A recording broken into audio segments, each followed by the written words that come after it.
Today's company presentations are brought to you by Red Cloud Financial Services and the team at Red Cloud Vancouver. Red Cloud Financial Services is your preeminent source for mining industry opportunities.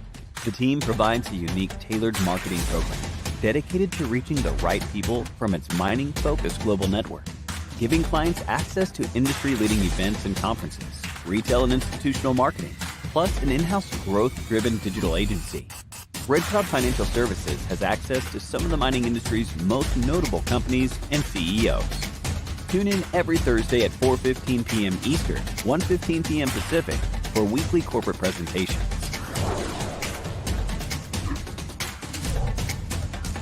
For more information, visit redcloudfs.com.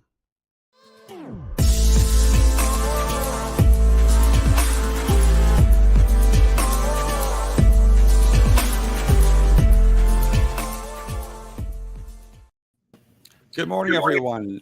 Happy Wednesday. I want to thank Red Cloud for presenting a great group here. This is going to be a really interesting conversation. Galleon Gold. It's a real pleasure. This is a gold company out of Timmins. So a lot of you will know this is an incredible region to be in. We've got a tighter market, but we have David Russell, who's the president, chairman of the board, and CEO of Galleon Gold. We're going to talk about gold. We're going to talk about the projects. They had a brand new and very positive news release today. There's lots of news. Welcome to the show, David. Real pleasure having you on.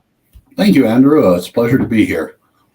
So let's talk about the obvious. I mean, you're looking for gold. You've got your flagship property, which is the West Cache Gold. Let's kind of clear out the obvious and exciting part is where you are. I mean, it's Timmins.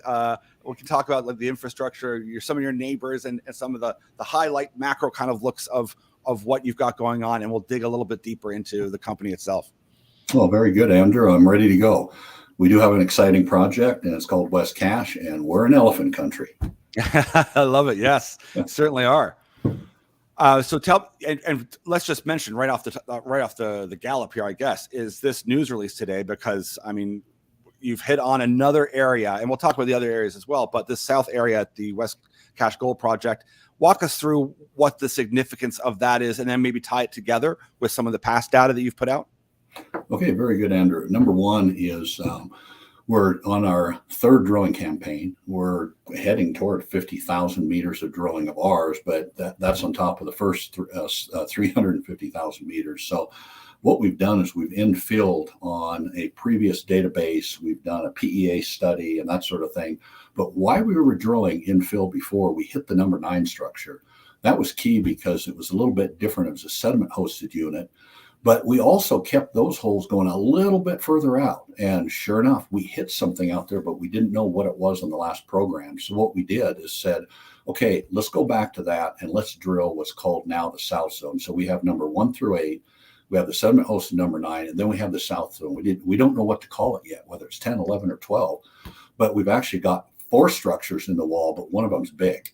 And the hole today confirmed that it was a very large structure, very broad brush, zone of mineralization. You know, we're talking anywhere from 35 to 42 meters in width, some very good grades. And you can see those on your screen right now, 13 and a quarter, let's say, over 4.5 meters, or 79 over almost a meter. There's some high grade in there, obviously. But what we're looking at is a very broad zone. And we've got several other holes that we've now said, okay, we've confirmed it. We've got the South Zone. But whether we name it number 10, 11, or 12, stay tuned, because we've got a fair amount of drilling to go there. Now, the South Zone area, as you go south, what's very important, you're getting closer to what is called the Destor-Porcupine Fault structure. Once you're out in that area, you know, the blue sky really starts showing up. When we say we're open on strike, we're open on dip, and we're open to the south. Oh, by the way, we're open to the north too. We have a large property, 10,000 hectares to work with, and we've only looked at 2,000 meters, let's say, on strike, by about 750 meters wide. And when you're saying you've only looked at, I think we were talking earlier, but only about 6% of your entire land package. Like, I mean, you've done lots of work. There's lots of data. You've got lots of good results. But there's when you're saying open, there's a lot more that can be done. That's correct. We, you know, if I was a large company, you know, I'd say, okay, I'd have 3 or 4 rigs out there, and I'd be drilling the next 3 to 5 years. But fiduciary responsibility says we're a small junior I'm not going to call us just exploration because we've got a whole team of guys that I've worked with before. We built the Black Fox project on the east end of the camp. We know how to build projects. So what we're doing is taking systematically certain areas, drilling them, saying, okay, we'll get them through a PEA study, which we've done. Now we're going to go on to a pre-feasibility, then feasibility. Will we have a mine? I believe we will. So what we do is take one step at a time. It's kind of like how do you eat an elephant, one bite at a time. And that's what we're doing here on this property. And I believe, being sandwiched between the Timmins West property, which is Pan American Silver, they're friends of ours. And then you go on to the Hollinger, McIntyre mines, the Dome mine that Newmont has. They're on more the east side of us here. So when we're looking at this, you say, okay, where are you going with this property? Well, we've got 10,000 hectares. We're only looking at the first 6,000. We actually went to lease on that. That's very important that if you're not patented, you need to go lease on a property. We started when we got the property 2.5 years ago. We immediately started environmental permitting. We started the lease process because we've done this before. We know what key points you need to de-risk a project. So we're ticking the boxes is what we're doing right now, and doing the drilling.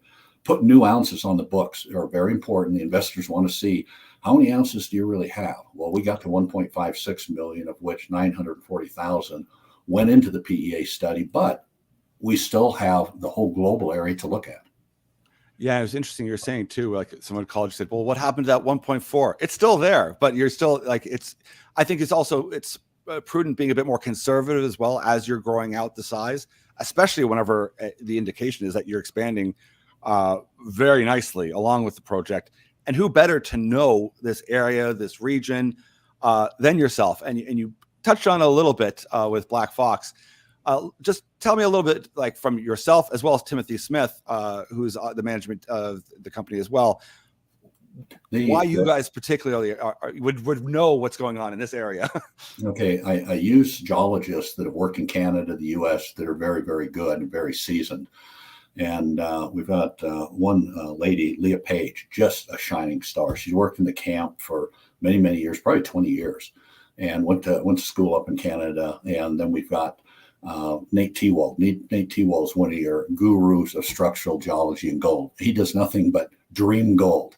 So, when he comes to a project, his eyes are lit up and he's going to find gold for you. So that's what we use there. Then on the environmental side, Ryan Lougheed is our previous general manager. He's an environmental engineer from the Black Fox project. He's done a lot of different things in his career, but he's doing very, very well now, guiding us through how do you permit this project from ground zero. We've never had a mine. We've never had an open pit underground on this property. So it's a virgin ground. Yeah. And then we've got Tim Smith. He's both a Canadian and a U.S. citizen. He spent a lot of years with Tech Cominco up at Red Dog managing that project. But the key is he worked with me in Apollo, which he helped me put Montana Tunnels back in production. He helped me put Florida Canyon back into production. We're talking big mega mines here. And then I said, hey, you've done so well. How about going up to Timmins with me and let's work on the Glimmer project that became Black Fox? Well, he completely built that one from square one with Ryan Lougheed. So I'm not going to take all the credit for these mines. I've got a team of guys that know how to do this, and they enjoy getting out of bed each morning because they know their mission. We're going to build another mine eventually. And that's the key. We always want to see who's the management, what have they done, and to have it walk through.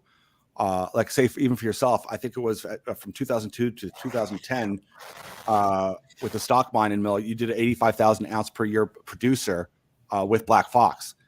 So touching on all of those things, it shows why this team is specifically good for this region and what you're looking at. And whenever you can see the results and the data, you're going to have a very good sense if you're on track and you're hitting your thesis. Yeah, that's correct. When you've got the right team of people putting it together, you've got people in the background working with you. Lisa Buchan, I can't say enough about her. She's I call it the vice president of everything. I said, what do you want for a title? She goes, I just like to do everything. I said, great. You can doing everything. So that's what she does. But putting the right team together makes it easy. I don't have to question their decisions or advice. We just get on Zoom calls or we go meet in Timmins and we say, okay, what are we going to do? Everybody knows their mission from the exploration drilling to the permitting. So we don't actually get into a bind to say, oh, we forgot to do this. Well, we're not going to forget to do it. We're going to forget something. But anyway, on to that, I think we're poised to actually go for the permits for the next step, which is underground development and test mining. There's a lot of people say, well, gee whiz, you drilled and drilled and drilled, and then you're going to go permit a mine and put it in production. No, that's not what you do. You drill and drill and drill, you stop, do your studies, then you go back to drilling, and then you permit, like say, an underground ramp system. That's what we're proposing to do. We're going to get in alongside the number 9 structure, and we'll be down around the 140 to, let's say, 200 meter levels. We're going to set 3 different levels. We're going to drill it again. We're going to drill it on close space centers. We'll set a platform. We did this at Black Fox. What happens is you can define the ore body from the surface, but you may be kidding yourself on strike and dip what it really is till you get there. Then once you've actually drilled it again on close space centers, you can say, aha, now let's redesign some of our test stopes. We'll go in and we'll mine it. So you've got the data set from the surface, data set from underground, you've got the test mining, so then you know exactly what you shipped off to a custom mill and how much gold you produced. From there, then you can move on to a pre-feasibility and feasibility study where you have a test case that says you know exactly what the dilution is, what the grades are, because some of the, I look at other companies too. What kind of mistakes do they make? What did they do right? And that sort of thing. So, even though we've done it before, we still look at those companies and say, how do we compare? And like say our friends next door, Pan American Silver, I know them very, very well. We've been in their West mine several times looking at what are you guys doing? Why are you successful in lower grade bulk mining? So we take a lesson from our next door neighbors in the local area too.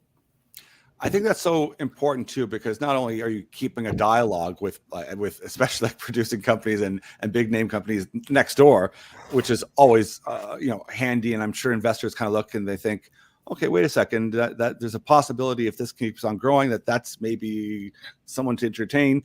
But also you're kind of sharing the experience and you're learning what potential buyers or potential joint venture partners, how they operate, how they work, so that you're also following a similar pattern, that it makes it more attractive rather than we're doing things completely separate and different. And then they look and go, oh, we have to amalgamate this and that. So it's nice to know in that area who's around with you, that you're kind of working contiguously to some degree, like and sharing kind of information. We do that on the, even the upper level, let's say with Pan American Silver, or even the Newmont guys in town. And we don't alienate ourselves from them. Their geologists come over to our shops and they look at our core and they go, oh, wow, that looks like such and such an ore body, or that's different. And then we'll go over there, our geologists will go over to their core shops and look at it. So there's a camaraderie into the Timmins camp itself between the people on site, on the ground. Boots on the ground always works very well. So what I can say is we've got a team both on the hierarchy level, which is not really high. We don't have a lot of people here. We have a very short staff, but we can relate to the top people, which is myself, Lisa Buchan, Tim Smith, and then we can also go to the site and deal with the geologists. I'm a mining engineer myself. I enjoy building mines, designing mines, that sort of thing. But, I got to be careful that being the CEO and the chairman, that I don't walk in and tell them how to build your mine. Yeah. I've seen this before, and I'll give them advice.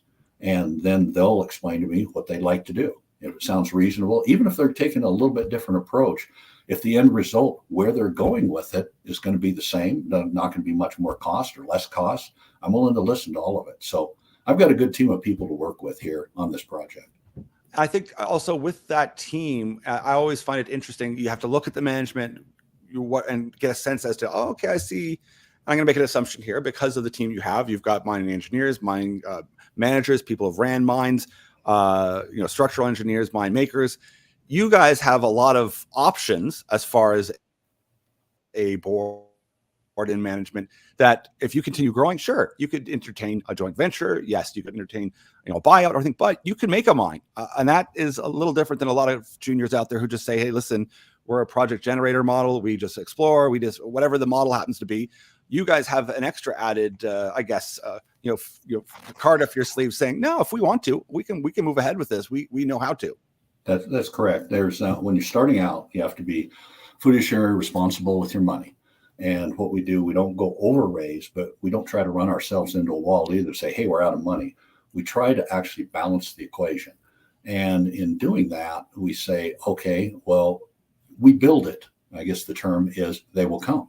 Yeah. And this has happened almost every project or any company that I've developed with my partners, which are Tim Smith and Ryan Lougheed, these guys. You build it, they show up at your doorstep, and they'll make an offer. Can we be your joint venture partner? Can we actually put money into your company? Oh, can we buy you out? And then I say, well, time out. We can't discuss that yet. We know where fiduciary responsibility is. So yeah. If there's mergers, there's joint venture partners, we look at all of that. And when you're financing, you got to be careful how you do it. Obviously, when you build a mine, I think in our PEA study, it says 150 million. Well, where are you going to get that? Well, there's a lot of different ways you can get that. One, you can go out and do just plain old equity into the market. Well, your share price better be way up there if you're going to do that. Yeah. Okay, maybe you do a portion of that. Maybe you do some forward gold sales, or maybe bring in a joint venture partner. But we look at all of that. We will be looking at that as we progress through the different steps on these projects. But again, we're not taking any shortcuts on this. We started with ground zero. We infill drilled. We did the PEA study. We're going to do the underground ramp system, do test mining. We'll go on to pre-feasibility, then feasibility. So let's say we're in 2022. Look for 2025 really to be the year of the turning point when you say, we're going to be miners in the camp. So we're not just explorationists, we're developers, and we're going to be the miners within the camp on the next, hopefully, large ore body. So I'm really glad you pointed that out too, and also the previous statement in regards to the PEA, because often I'll hear people say, "Oh, they're doing a PEA. That means they found everything they can. They're closing off. They're done." And sometimes that might be true, but that is absolutely not the case here. And also, it gives people a bit of a framework to go, well, what's the time frame on this? And we deal with a lot of generalist investors who may not know, and they might think, oh, are you going to have 30 drill rigs out there in the winter and the spring? It's like, no, we're looking for 2025. There's a lot of work that has to be done, and you get to have a snapshot with this PEA of current environment, what you've got, and let's be very conservative, and then we'll just keep moving that floor up as we hopefully hit.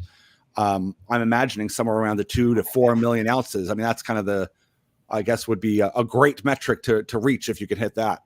Yeah, I think that is a great metric. That you bring that up, Andrew. It kind of brings back a memory. I use the term 2x4. Okay. Kind of like a 2x4, like you're going to build your house or whatever with. But a 2x4, way I look at it is you're going from 2 million ounces to 4 million ounces, and you have a potential for 100 to 200,000 ounce producer per year. So obviously you got to be in the upper echelon of the ounces to do that. Why is that important? Well, that's what the big guys are looking for.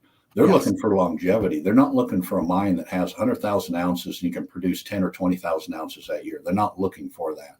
They're looking for a mine that can replace big ounces, whether it's Pan American Silver, Barrick, Newmont, any of these guys. If you're producing 6 to 8 million ounces a year, granted, they've got some good geological teams, but can they find 6 to 8 million ounces a year to replace what they just mined? If they're not, they're going out of business. Yeah. And they know that. So they depend on us, juniors that actually have a vision that says we're not explorers, we're explorers and we're miners. We will build the next project. And if you'd like to come take a look, please do. So we're looking at all aspects of that. No, and that's, I always consider it kind of even if you're looking at a tech company, this is the R&D phase. They're literally cheering you on to go, great. We don't want to do the R&D.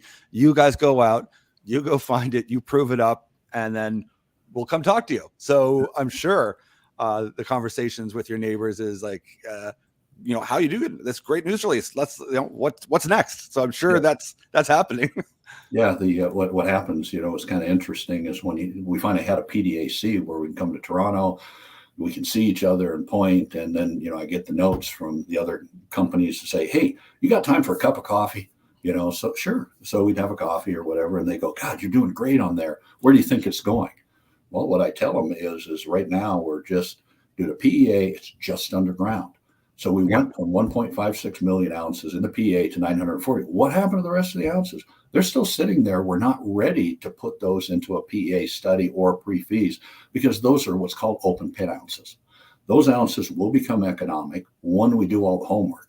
You've got to have a database. We've got the database to permit an underground right now, but to get to a pit, you're dealing with a different animal there. You've got a big strip ratio. You've got to pull off sand and gravel from glaciation. You've got to actually have waste dumps. You've got to have stockpiles, but you have to actually plan for all of that. And then the question is are you going to have a mill on site? If you're going to go to a big operation with, let's say, underground, open pit, you're going to have to build a pretty good sized mill, kind of like what's in Timmins with the Bell Creek Mill with Pan American Silver, or the Dome Mill with Newmont. You may have a 5,000 or 7,000 ton a day mill, but you got to plan for that too, because then you've got tailings ponds, you've got water to deal with. There's a lot of different issues you got to work with, but we're actually doing a lot of that behind the scenes right now, getting ready for what if in 2024, 25. So it's going to be a much bigger project. We'll have a lot of ounces of gold, and will we hit the 2 million mark? I believe we will fairly soon. But now keep in mind, we're not going to turn out another PEA until we actually have gone underground and we've got the next step and de-risk this project. And also, I think just from my, I'm not a geologist, but and we were talking a bit earlier, was often in this area, this Porcupine Belt, Dester kind of area, it can often be that you can go kilometers underground. So, and it can be like kind of veiny type of structures. And maybe you could tell me from what you saw at Black Fox and what you see here, what that can look like too for your drilling, and as well as when people get a sense of, okay, you're open to the sides, you're open here, like how low this thing could possibly in theory go. Well, we've got a land package that, say, strike-wise, we're talking 5, 6, 7 kilometers a strike. We're only looking at 2,000 meters right now, by 750 meters. So when somebody says we're open on strike, we're definitely open on strike. We have not gone beyond that 2,000 because we have to confine it to what we're working on right now. We will be moving out. And then you say on dip, okay, I mean, the Timmins camp has gone very, very deep, 3,000, 4,000 meters. And what do we have drilled so far? We've got holes down. On the previous campaigns from Explorer Resources in the early days, we'll say 2010, 11, they drilled 750 to 1,000 meters in depth. Now, I got to ask myself, what were you drilling for back then? Well, they were wildcatting, and they hit, we think, the number 9 structure down at 1,000 meters deep. So we've got it up on top, and that's roughly, say, 300,000 ounces sitting in a very confined area. We've got to drill in between another 500 meters and try to tie it with that deep ore. So eventually you may see a shaft on this property when we go into the deeper ores. So on dip, we can say we're open on dip. But the structures, say 1 through 8 on the big shear, we have not drilled past about 400, 450 meters on that. Wow, nice. So we are definitely open on strike and dip. But there's actually another dimension to the north on the property and to the south, many kilometers, that you have these parallels. And that's what we're seeing on the south structure. So we've got the east-west structure, the big shears 1 through 8. Then we have number 9. Now we have the south. So we're adding structures as we move south. But don't count the north out. As you go north, you've got the South Porcupine, then you've got the North Porcupine on the north side of 101. It's kind of interesting. Highway 101 coming out of Timmins, 13 kilometers from the Hortons, is our turn. Well, if you go north on the road, we haven't got any drill holes up there yet. And if you look at Pan American Silver, they have gold ore that's heading that direction. So that behooves us one day to get a rig up there and start drilling. But I'm a small company, so I have to take it systematically, and I will. I'm mentioning that too. If someone who's curious and interested about the company, it's not a bad idea, and that was a good hint to go look and see what Pan American Silver, neighbors, or even, to see where they're looking, where they're going, because they literally are next door neighbors. Yeah, absolutely. You can drive just a little bit further down from the entrance to our road. You stand out there, you can see haul trucks going by. You can go down to their turn, you can see their head frame, and you go, wow, wait a second, there's a head frame here. You go down, and here is the Newmont operations. Oh, they're right in between. So, we've actually got, one of the best exploration properties, in history. And the reason it was that way is you have the Matagami River coming through. The old timers had projected this was a major fault, and the west side of the camp was gone. It got wiped out or moved or down dropped or something. Well, that's not exactly what happened. What happened is the glaciation is ripping the mountains apart. It's coming from the east, and as it's melting, it came across that fault and it took a dive. And it dove down 20, 30 meters, and it ripped the top of all the structures off. And then it came back up again. So you've got an area that was backfilled by sand and gravel. So, I mean, can you remove that? Sure, in an open pit, you just take scrapers and dozers and start taking it off. But if you're an old timer, if you don't see an outcrop, you can't justify sinking 20, 30 meters through the loon. I call it loon material up there. When it's wet, it's very difficult to handle. During the frozen season, it's great. You can drill right through it. But the old timers did not approach that. They said, okay, if there's surface, there's something to go on, we'll take it on. Because if you imagine in 1890, 1900, they didn't have the tools we do today. Yeah. So no, I mean, you go for what's there, what's obvious, what's sticking out. Like, let's chase after that. It's there. Yeah. So the way they found this was with geophysics, and then came in behind it with wildcat drilling. And sooner or later, they started putting the Rubik's Cube together.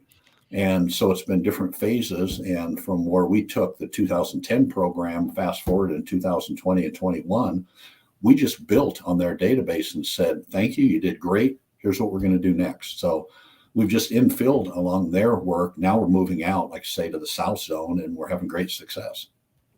And you mentioned another thing too, like you could fly from Toronto, meet, right to Timmins. You could actually meet with your drillers that live in Timmins, grab a coffee, and head to your property, and your coffee is still warm. Yeah, that's correct. Yeah, you can land there. You can rent a car. We can pick you up at the airport. Andrew, if you want a trip up there, we'll be glad to host you. But we'll stop at Horton's right on the way out of town. We have our core shack not too far from there, and get a donut and coffee. And 15 minutes later, we're turning into the mine site there. So, and that's important because it reminds people, it gives them a visual of it, like they don't have to wonder, is there infrastructure? Is there a workforce? Or is there any, like, it's there. Yeah, we've got Highway 101 right there. We're out right off the main turn just before Timmins West Mine, which is Pan American Silver again. And we've got the power line, we've got the gas line, we've got everything. Now, infrastructure-wise, I mean, there's hospitals, there's people, there's everything there. Now, I'm sure the drillers probably have an arm wrestling match every so often when we say, okay, we're going to do another 5,000 or 10,000 meters. Well, some of the drillers have got to go from home and get on a plane and go into the camp, wherever that may be. Well, the premier drillers say, hey, I'm staying home where I can see my family at night, and I can go drill on this property, and it's 5, 10, 15 minutes from the actual shop there. So MPLH has been our drillers up there. They've been doing a fabulous job. And they've, the costs could run away. They haven't. They've held the cost where they need to be. Even with inflation, they've moved up a little bit, but they've been very, very good. And the drillers they put on the project have been spectacular. And that's so critical too, because I mean, we've heard nothing but there's supply chain issues. There's some employment issues in some states and in some different areas and different projects where people are having a hard time finding people. So I'm glad there's not only the great relationship there, and it's like right in town, is that isn't a concern that you have to worry about either. No, right now we're not. Now, if we build a big project, you can build it and they will come. Well, we're going to have to do our homework to get those people to come from the other mines or surrounding areas to put a good, we'll call it development team, mining teams, that sort of thing. So that's another step in doing your homework ahead of time and how you're going to treat employees, how you're going to employ people. We're going to have, a really fun time doing this because we're so close to home on a camp that, it's renowned. There's been over 120 million ounces mined in there. We could have a mine for 25 to 50 years here for families and people. Now, are we just kind of to wrap it all up? We have this news release today. Is there more drill results coming out anytime soon, or what are some next milestones someone should be paying attention to? Yeah, the next ones really is, we've done the PEA study, we put them out. We just put the new drilling results. There's still a lot of drilling pending. We're looking at when do we start the next campaign drilling. It's hard to believe the best times to drill aren't in the spring and summertime. It is in the winter when all the moose bog, everything is frozen solid. I hate to say that, but that is the best time because you don't have logistics issues, with dozers trying to get through muddy areas and that sort of thing. Yeah. But what you should be looking for is number one is the rest of the drill results on this campaign, when we're going to start the next campaign, the key milestones as we file for permits to go underground. when we Yes. tell everybody, okay, here's the documents, they're going to the ministry now, and we're going to wait, 60, 90 days for their responses and rebuttals to what we've got in the studies that we've submitted to them. But we're hoping by the early second quarter of 2023, that the ministry is giving us approval to go to the next step, which is the underground development. So there's different milestones. Again, there'll be the drill results are still pending. There'll be the next program of when we're going to do it. They'll be filing for permits. And then, the big hurrah will be, hey, we're going to start an underground development project. Excellent. So lots to come. David, I really appreciate you taking the time to walk through this. It's been real eye-opening and very exciting to be introduced to this project. I want to thank Red Cloud for that as well, but really looking forward to more results and more developments as you progress with this project. Well, thank you very much, Andrew. And I'd like to thank all the investors, the Red Cloud investors, and everybody that's participated with us. There's a lot of good things to come. Thank you very much. Excellent. Take care.